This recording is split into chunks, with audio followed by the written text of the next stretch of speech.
আজকের টপিকটা বিশেষ করে সেই সকল স্টুডেন্টদের জন্য যারা গত 2 বছর নিট এক্সাম দিয়েছে, আশানুরূপ রেজাল্ট হয়নি, প্রথম বছর দিয়েছে ঠিকমতো গভর্নমেন্ট কলেজ পায়নি, বা এই বছর তারা দিচ্ছে।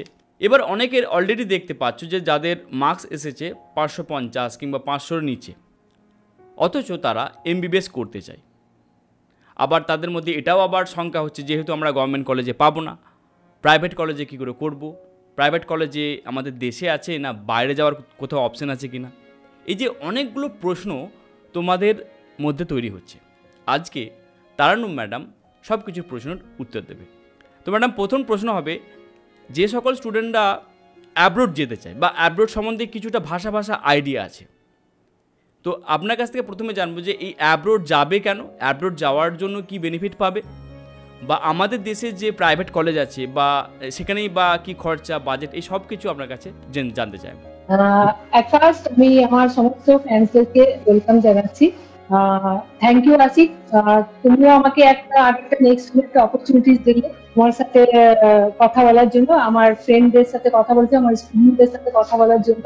তো প্রথমে নিট নিয়ে অনেক কোয়েশ্চেন, অনেক কোয়ারিজ স্টুডেন্টদের আছে।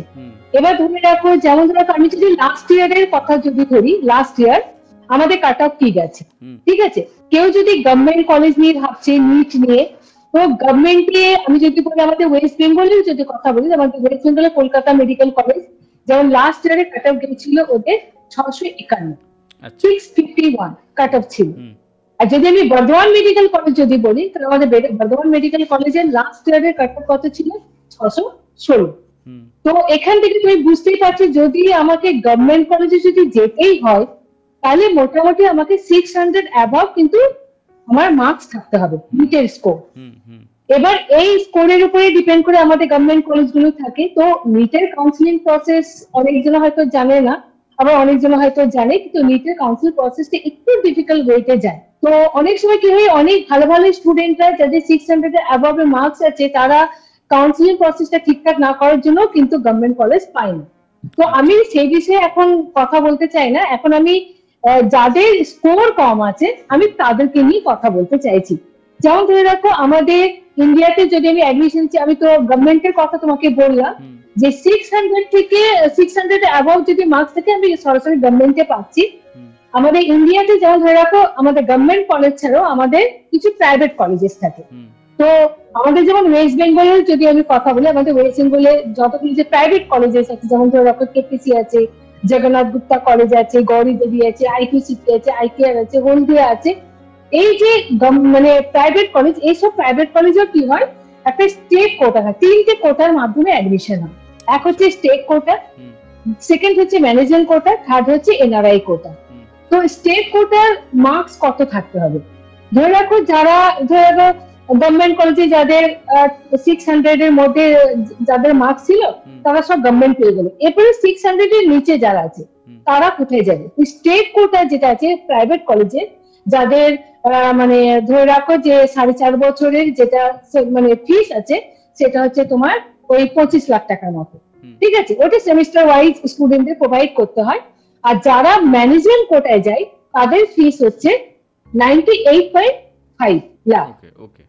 এটা হলো ম্যানেজমেন্ট কোটা। এনআরআই কোটা 1 কোটির উপরে মানে যায়। তো কারা স্টেট কোটাই পাবে? এবার ধরে রাখো, যাদের মার্কস 560 থেকে 595 এর মধ্যে যাদের মার্কস আছে, তারা স্টেট কোটাতে পাবে ডাইরেক্ট। আচ্ছা, তারা কাউন্সিলিং এর মাধ্যমে তারা স্টেট কোটা পেয়ে গেল, প্রাইভেট কলেজে স্টেট কোটায় পড়ছে। যাদের মার্কস তুমি ধরে রাখো যে ওই 490 থেকে ওই 550 এর মধ্যে যাদের মার্কস আছে, তারা চলে যাচ্ছে ম্যানেজমেন্ট কোটায়। তাদের ফিস হচ্ছে কত? 98.5 লাখ। এখানে আর একটা কোশ্চেন হয় স্টুডেন্টদের, ধরে রাখো সবার তো বাজেট হয় না। এবার অনেক স্টুডেন্ট আছে যারা 2 বছর ধরে এক্সাম দিচ্ছে, 3 বছর ধরে এক্সাম দিচ্ছে, ক্র্যাক করতে পারছে, কিন্তু তাদের বাজেটটা তুমি ধরে রাখো ওই 30 থেকে 40 লাখস এর মধ্যে আছে। কিন্তু 30 থেকে 40 লাখস এর মধ্যে তারা তো এই মার্কস এর মধ্যে, এই স্কোরের মধ্যে তারা তো কিন্তু আমাদের যে ইন্ডিয়ার যে প্রাইভেট কলেজগুলো আছে সেগুলো তো ওরা পাবে না। তো তাদের জন্য কি অপশন আছে? তো তাদের জন্য একটা বেটার অপশন আছে, তারা অ্যাব্রডটা চুজ করতে পারে। অ্যাব্রডেও অনেক গভর্নমেন্ট কলেজ আছে যেগুলো ওরা 30 থেকে 40 বাজেটের মধ্যে তারা ভালো ভালো কলেজ পেয়ে যাবে। আচ্ছা এবার অ্যাব্রডে যদি ওরা অ্যাডমিশন নেয় তাদের ক্রাইটেরিয়া কি আছে, অ্যাব্রডে ওরা যে অ্যাডমিশন নেবে তাদেরকে কি কি জিনিস দেখতে হবে যে অ্যাব্রড কলেজে গিয়ে পড়লে পরে ইন্ডিয়াতে এসে যাতে ওদের রেজিস্ট্রেশনে কোনো রকম বাধা না আসে। একদম। তো সেরকম দেখো অ্যাব্রডও অনেক কলেজ আছে, আমাকে দেখে নিতে হবে। ফার্স্ট আমাকে কি দেখতে হবে, যে কলেজে আমি যাচ্ছি অ্যাব্রডে সেই কলেজে এনএমসি রুল ফলো হচ্ছে কিনা, এনএমসি আছে কিনা, বা সেই কলেজটা WHO রেকগনাইজড কলেজ আছে কিনা। একদম। NMC and WHO recognised college হতে হবে, ঠিক আছে, এটা একটা গেল। প্লাস ওটা গভর্নমেন্ট ইউনিভার্সিটির মধ্যে আছে কিনা সেটাও দেখে। অ্যাব্রডও প্রাইভেট কলেজ আছে, গভর্নমেন্ট কলেজ আছে। আচ্ছা। তো স্টুডেন্টরা যদি গভর্নমেন্ট কলেজ পায় না তাদের জন্য রেজিস্ট্রেশন পেতে আমাদের ইন্ডিয়াতে এসে খুব সুবিধা হয়, ঠিক আছে। কারণ ওরা যখন অ্যাব্রড থেকে এখানে পড়তে তখন ওদেরকে একটা নেক্সট এক্সাম দিতে হয়, সেই নেক্সট এক্সামটা 300 মার্কসের হয়, যেটাতে ওদের 150 পেতে হবে। আচ্ছা। তো সেখানে নো নেগেটিভ মার্কিং, সেখানে কোনো নেগেটিভ মার্কস থাকে না, 300 মধ্যে 150 পেতে হবে। তো অনেক অ্যাব্রডের অনেক ভালো ভালো কলেজ আছে যারা কি করে 5th ইয়ার থেকে স্টুডেন্টদেরকে নেক্সট এক্সামের জন্য ওরা ফ্রি কোচিং দেয়, ফ্রি অফ কস্টে কোচিং দেয়। আচ্ছা ম্যাডাম একটা জায়গায় যাতে ওরা এখানে একটু ইন্টারাপ্ট হ্যাঁ করছি, বলুন। এই যে এক্সামটা বলছেন অনলি আমাদের ইন্ডিয়াতে ফিরে আসার পরে এক্সামটা দিতে হবে তো? হ্যাঁ, ইন্ডিয়াতে ফিরে আসার পর যখন 6 বছরের মানে কোর্স কমপ্লিট করে আসে, আমাদের ইন্ডিয়াতে 4.5 বছরের এমবিবিএস হয় আর অ্যাব্রডে 6 ইয়ার্সের হয়। আচ্ছা, ওখানে এমবিবিএস প্রোগ্রামটাকে এমডি প্রোগ্রাম বলা হয়। আচ্ছা, মানে ইন্ডিয়াতে যেটা আছে 4.5 বছরের ধরুন একাডেমিক থাকলো, 1 বছর ইন্টার্নশিপ থাকলো, হ্যাঁ, তো সাড়ে 5 বছরই বলছি। তো ওখানে যেটা হয় কি আরো 1 বছর এক্সট্রা ওখানে ইন্টার্নশিপ, না আর 1 বছর না, 6 মাস। এখানেও যেমন ইন্টার্নশিপ নিয়ে আমাদের 5.5 তো হয়েই যায়, ওখানেও তোমার এক্সট্রা তুমি 6 মাস ধরে রাখো ইন্টার্নশিপ নিয়ে।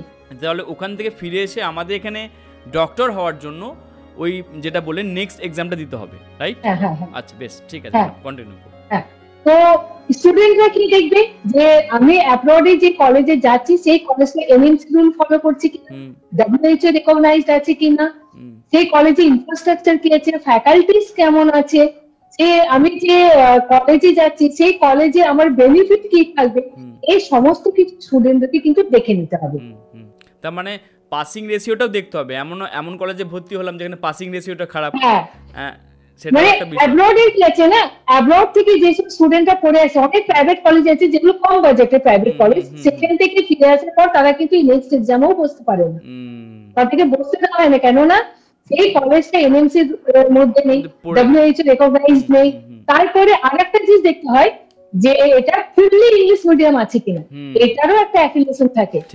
মানে ইংলিশে সবাই পড়ায়, সব কান্ট্রিজই পড়ায়, কিন্তু কান্ট্রিকেও সে ফুললি ইংলিশ মিডিয়াম কলেজ আছে কিনা তারও কিন্তু ওদেরকে রিকগনাইজ ওটা করতে হবে। আচ্ছা, মানে একাডেমিকটা পুরোটা ইংলিশে আছে কিনা জানতে চাইছেন?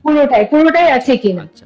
এবার ওখানে ভর্তি হওয়ার জন্য কি চাই, নিট কোয়ালিফিকেশন ইজ ম্যান্ডেটরি, মানে নিটে কোয়ালিফাই হতে হবে, অন্তত পাস মার্কসটাও তুলতে হবে, সে যা স্কোরটি পড়ুক না কেন ওখানে কিন্তু এলিজিবল আছে। আর বাংলাদেশের ক্ষেত্রে কি আছে, বাংলাদেশে 1 ইয়ার গ্যাপ হলে কিন্তু হয় না, ঠিক আছে, 1 ইয়ার গ্যাপ। আর একটা আছে যে বাংলাদেশের জিপিএ ক্যালকুলেট করে ওরা কিন্তু অ্যাডমিশন, জিপিএটা হচ্ছে কি গ্রেড পয়েন্ট এভারেজ, যেটা 10-12 এর মার্কস কে ক্যালকুলেট করে বার করা হয়। মানে মোটামুটি তুমি ধরে রাখো 7.5 জিপিএ তোমার থাকতে হবে, তবে তুমি বাংলাদেশে তুমি অ্যাডমিশনের জন্য এলিজিবল থাকবে, যেটা আদার্স কান্ট্রির জন্য নয়। কিন্তু বাংলাদেশের ক্ষেত্রে কিছু স্পেশাল রুল ওখানে ফলো করতে হয়, সেটা ওখানকার গভর্নমেন্টের রুল অনুযায়ী চলতে হয়। আচ্ছা, আর যেমন অনেকগুলো কলেজ আছে, যেমন ধরুন ইংলিশ ল্যাঙ্গুয়েজের উপরে ভালো এক্সপার্ট হতে হবে, এক্সাম দিতে হবে, তবেই হয়তো ওখানকার বিদেশে কলেজে পাওয়া যায়। সেই ক্ষেত্রে বাংলাদেশের জন্য যেটা বললেন যে জিপিএর ওই যে 7.5 মার্কস না পেলে কি বাংলাদেশে কেউ করতে পারবে না, এটাই দাঁড়াচ্ছে, তাই তো? না, ওটা অ্যাডমিশন হতে পারবে না। জিপিএ তাকে 10-12 এর মার্কস মিলে 7.5 ক্যালকুলেট করে ওকে আনতেই হবে। আচ্ছা, তবে আর একটা জিনিস আছে যে বাংলাদেশে অ্যাডমিশনের জন্য তাকে বায়োলজি, কেমিস্ট্রি, ফিজিক্স মানে 60% মার্কস হতে হবে। আচ্ছা, আর কোনো ক্রাইটেরিয়া আছে যেখানে কেউ যদি বাংলাদেশে করতে চায় সেই ক্ষেত্রে? এটাই আছে যে ওদের 1 ইয়ার গ্যাপ হলে হবে না। আর একটা হচ্ছে যে জিপিএ ক্যালকুলেট করতে তাকে ওখানে যেতে হবে। মানে যেটা পিসিবি যেটা বলছি, ফিজিক্স, কেমিস্ট্রি, বায়োলজি, তাদের মোটামুটি 60% মার্কস হতে হবে। কারোর যদি 59.9% মার্কস আছে, এক্ষেত্রেও কিন্তু সে সেখানে এলিজিবল নয় বাহ। অ্যাডমিশনের জন্য। আচ্ছা, আর ফিজ স্ট্রাকচার কেমন কি আছে, যদি আমরা যদি পার্টিকুলার বাংলাদেশের কথাই বলি, অ্যাভারেজ কেমন কি? অ্যাভারেজ মানে অ্যাপ্রক্স দেখো প্রত্যেকটা কলেজে নিজের নিজের একটা ফিস একদম আছে, ঠিক তাই। তো মোটামুটি যদি ভালো কলেজ ওরা নিতে চায় হুম, তো তুমি ধরে রাখো 40 থেকে 45 এর বাজেটে আসবে। আচ্ছা। 30-35 এর বাজেটে যে কলেজগুলো হবে সেগুলো মোটামুটি খুব একটা ভালো হবে না। হুম, যদি 40 থেকে 45 বাজেটের কলেজ তারা নিতে পারে খুব হুম, ভালো হবে। এবং ঢাকা ইউনিভার্সিটি আর রাজশাহী ইউনিভার্সিটির আন্ডারে যে কলেজগুলো আছে হুম। সেই কলেজগুলো খুবই বেস্ট কলেজ হবে তাদের জন্য। বেশ, এছাড়া ম্যাডাম বাংলাদেশ ছাড়াও অ্যাব্রোডের যে আর কোথায় বেশি মানে ভালো মানে পড়াশোনা মান ভালো, বা কোন কোন আপনি দেশের কথা বলবেন যে যাদের একটা স্ট্যান্ডার্ড যেটা বললেন যে গাইডলাইন ফলো করাটা WHO বা এনএমসি NMC, তো এই গাইডলাইন ফলো করা সব থেকে ভালো আর কোথায় কোথায় হতে পারে? রাশিয়া আছে, আচ্ছা, উজবেকিস্তান আছে, কিরগিজস্তান আছে, হুম, কাজাকিস্তান আছে। আচ্ছা, এইসব কান্ট্রি মোটামুটি খুব ভালো হবে এবং গভর্নমেন্ট কলেজ হবে। হুম, আর সব থেকে বড় কথা কি হচ্ছে যে কলেজগুলো কিরগিজস্তান, কাজাকিস্তান, উজবেকিস্তান হুম, বা আমি রাশিয়ার যে কথা বলি এইসব কলেজগুলো অনেক পুরনো কলেজ। মানে আচ্ছা, তুমি ধরে চলতে পারো যে 100 বছর পুরাতন কলেজ, কোনো কলেজ 120 বছর পুরাতন আছে। হুম, তো যে কলেজগুলো এতটা পুরনো সেই সব কলেজের পাস আউট এটা ব্যাচও অনেক আছে, হুম, হুম, তাদের এক্সপিরিয়েন্সও অনেক আছে। হুম, তো আমি এটাই বলবো আমাদের ইন্ডিয়ান স্টুডেন্টদেরকে হুম, যে যদি তোমরা অ্যাব্রড নিয়ে ভাবছো হুম, তাহলে তোমরা এটা দেখবে যে ওখানকার গভর্নমেন্ট কলেজ আছে কিনা। আচ্ছা, গভর্নমেন্ট কলেজ হলে তোমাদের পড়াশোনাটা ভালো হবে, তোমাদের আরো যে সমস্ত ব্যাপারগুলো আছে ওগুলো তোমরা আর যদি কাজাকিস্তান, উজবেকিস্তান, রাশিয়া যদি ল্যাঙ্গুয়েজ নিয়েও প্রবলেম হয় না, ওরা ল্যাঙ্গুয়েজের উপর একটা আলাদা ক্লাস দেয়, হুম, কারণ পেশেন্ট দিয়ে পড়ার সময় তো ওখানকার ল্যাঙ্গুয়েজে তোমাকে কথা বলতে হবে। বলতে হবে, তো ঠিক এক্সট্রা একটা ল্যাঙ্গুয়েজের ক্লাসও তারা ফ্রি অফ কস্ট ওখান থেকে পেয়ে যায়। দেবে। আচ্ছা, এবার যেটা প্রশ্ন করবো ম্যাডামকে, এই যে আমরা অ্যাব্রড নিয়ে এত কিছু কথা বলছি, মেন বেনিফিট কি আছে যদি আমরা কেউ যদি কম্পেয়ার করি আমাদের যেখানে আমাদের ইন্ডিয়াতে স্টাডি করা এবং অ্যাব্রডে স্টাডি করা, বেনিফিট কি পাবে, কোন জিনিসটা একটা এক্সট্রা কিছু শিখে আসবে যে স্টুডেন্টরা পরবর্তীকালে তারা অ্যাপ্লাই করতে পারে? এক্সট্রা যদি দেখো এমবিবিএস হচ্ছে এমনই একটা আমাদের কোর্স, এমনই একটা ভালো একটা কোর্স যেটাতে ক্যারিয়ার অপরচুনিটিজ অনেক আছে, হুম, ফিউচার স্কোপ আমাদের খুব ভালো আছে। ও এমবিবিএস ইন্ডিয়াতে পড়ুক কি বিদেশ থেকে পড়ে আসুক হুম, ফেসিলিটি কিন্তু একই পাবে। হুম, মানে এক্সট্রা অ্যাডভান্টেজ বলে যে বিদেশের স্টুডেন্ট গুলো এক্সট্রা একটা অ্যাডভান্টেজ পাবে তা নয়, আচ্ছা, যেমন ইন্ডিয়ান স্টুডেন্টদের জন্য আছে তেমন ওদেরও আছে। হুম, আমাদের ইন্ডিয়ান স্টুডেন্টরা এমবিবিএস এ যে মানে রুল ফলো করছে, কোর্স যেগুলো পড়ছে ওখানেও ওরা সেম জিনিসটাই পড়ছে, হুম, তবে কি ওদের টেকনোলজিটা অনেকটা একটু উন্নত, উন্নত, অনেক মানে ভালো ভালো উন্নত ইকুইপমেন্ট আছে, হুম, ফ্যাকাল্টিজ ওদের অনেক ভালো আছে, ইনফ্রাস্ট্রাকচার খুব ভালো আছে, হুম, মানে প্র্যাকটিক্যালি ওরা সমস্ত কিছু খুবই ভালো পাবে। আচ্ছা, তার সাথে এটাও বলা যেতে পারে যে ধরুন ডাইভার্সিফাইং কালচার, মানে ধরুন একজন ইন্ডিয়ান আছে, মানে অল ওভার হ্যাঁ, হ্যাঁ। ওয়ার্ল্ড থেকে স্টুডেন্ট এসে যখন পড়াশোনা করবে তাদের দেশে কিভাবে মেডিকেল সায়েন্স এগোচ্ছে, এটা গ্রুমিংটা খুব ভালো হয়ে হ্যাঁ যায়। গ্রুমিংটা বলা যেতে পারে যে পার্সোনালি ডেভেলপমেন্টটাও কোথাও না কোথাও হ্যাঁ, একটা হ্যাঁ, পার্সোনাল ভালো আছে। ডেভেলপমেন্টটা খুব ভালো হয় ওদের, হ্যাঁ। গ্রুমিংটা খুব ভালো চলে আসে। সো ম্যাডাম আপনার সাথে এবার ধরুন এই ভিডিও দেখার পর আমি তো একদম আশাবাদী যে অনেক স্টুডেন্ট আছে যারা আপনার সাথে কন্ট্যাক্ট করতে চাইবে, সেই ক্ষেত্রে আমরা কি করতে পারি সেটা বলুন।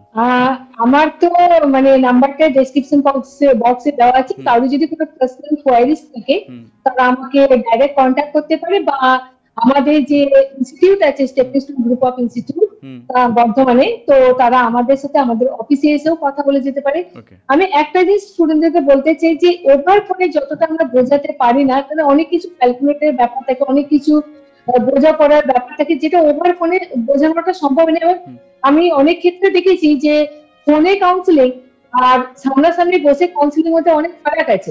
যখন আমি ফেস টু ফেস কথা বলি ওদেরকে যখন বোঝাই তখন ওটা খুব ভালোভাবে বুঝতে পারে এবং ওরা ইমিডিয়েটলি তারা একটা মানে নিজেদের ফিউচার সম্পর্কে সচেতন হয় এবং তারা মানে তাড়াতাড়ি ডিসিশন নিতে পারে। কিন্তু আমি যখন দেখেছি ওভার ফোনে আমি যখন কাউকে কাউন্সিলিং করি তাদেরকে অনেক কিছু বোঝে নাই, কিন্তু কি হয় ওভার ফোনে বুঝতে গেলে তাদের অনেক কিছু মাথা থেকে স্কিপ করে যায়, আমি কখন কোথায় কি কথা বললাম।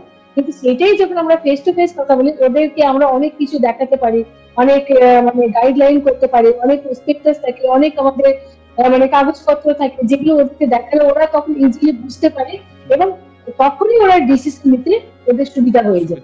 তো আমি এটা বলবো যে ওভার ফোনে কথা না বলে আমাদের অফিস অ্যাড্রেস তোমাদের কাছে দেওয়া আছে, তোমরা যদি পারো আমাদের ফ্রি অফ কস্টে কাউন্সিলিং হয়, তোমরা আমাদের অফিসে এসে ডাইরেক্ট আমাদের সাথে কথা বলবে। ওকে ওকে, যেমনটা ম্যাডাম বললেন, ভিডিও ডেসক্রিপশনে আমি ম্যাডামের নাম্বার দিয়ে দেবো। এবং একটা রিকোয়েস্ট করব, কলিং টাইমটা কিন্তু 10টা থেকে 5টা, ওকে? তারপর তোমরা কিন্তু ফোন করলে ম্যাডামকে পাবে না।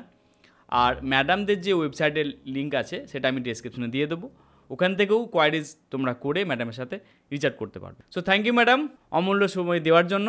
Thank you. Thank you so much.